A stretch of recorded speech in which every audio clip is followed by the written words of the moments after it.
Hey everyone, how's it going? It's me, Brandon, back again with another episode of What Am I Playing? What we're playing today is Power Rangers Battle for the Grid Super Edition.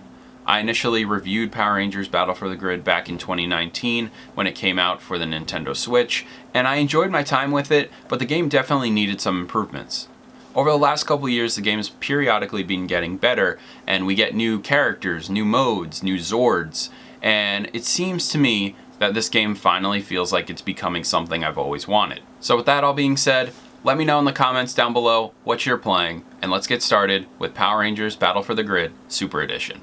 Reviewing this game when it was released and seeing it now, you will notice a bunch of new characters. In addition, after booting it up, some old classic Power Rangers are added into the mix, like the Quantum Ranger, Gold Ranger, and even Ryu and Chun-Li from Street Fighter. There are also voice lines now, which is a huge plus. Austin St. John returns as the Red Ranger, Jason David Frank is here as Lord Draken and Green Ranger, and Dan Southworth as Eric Myers, the Quantum Ranger. The thing that really shines for Power Rangers Battle for the Grid for me is the fighting mechanics. It is so much fun to try and learn new combos. And once you start learning something, you're like, how can I do this? How can I pull it farther? While I'm not the best at this game, there are some combos that I've been messing around with that just feel so rewarding. And when you're able to build upon those even further, it feels so good. And it's just crazy that a Power Ranger game has great fighting game mechanics and plays so well. Battle for the Grid creators nWay decided to make a console fighting game after their success with the mobile game Power Rangers Legacy War, which is a Power Rangers fighting game using energy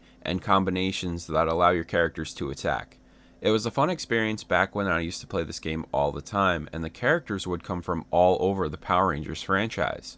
There were no boundaries. The comics, the many seasons, and even the 2017 film all had entries in this game. Legacy Wars is still being expanded upon to this day. However, Battle for the Grid wouldn't be possible without that game, as the character models seem to be ripped directly from that game, which is also its biggest flaw with Power Rangers Battle for the Grid.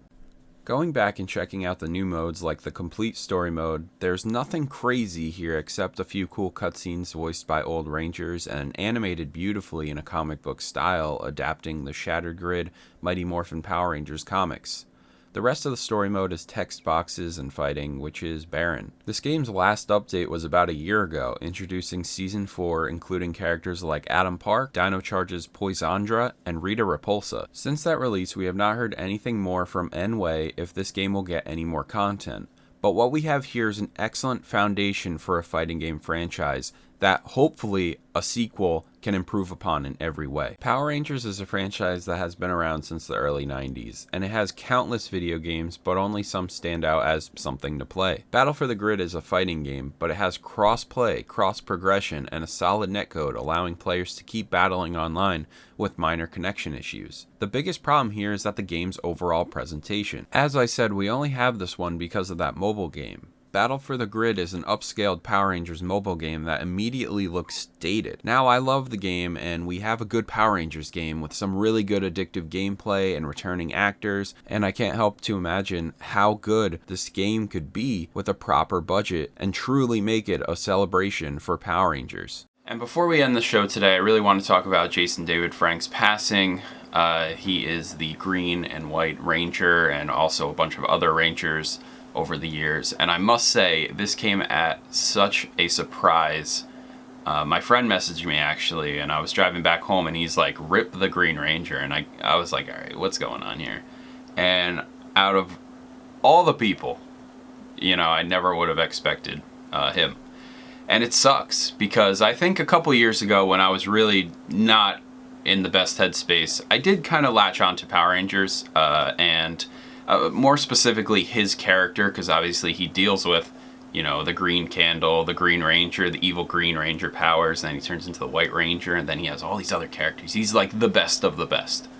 But the cool thing about his character, Tommy, is that over the years, in every single iteration of Power Rangers that he was in, he was always trying to do better, trying to help others, and it sucks to see the situation that happened with him.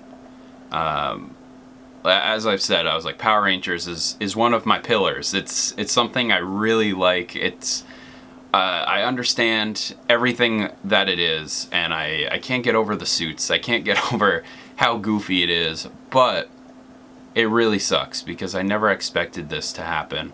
And you never do, but you never know what people are dealing with on the day-to-day, and I just want to say thank you to Jason David Frank as being a childhood hero for me and many others, and you will definitely be missed.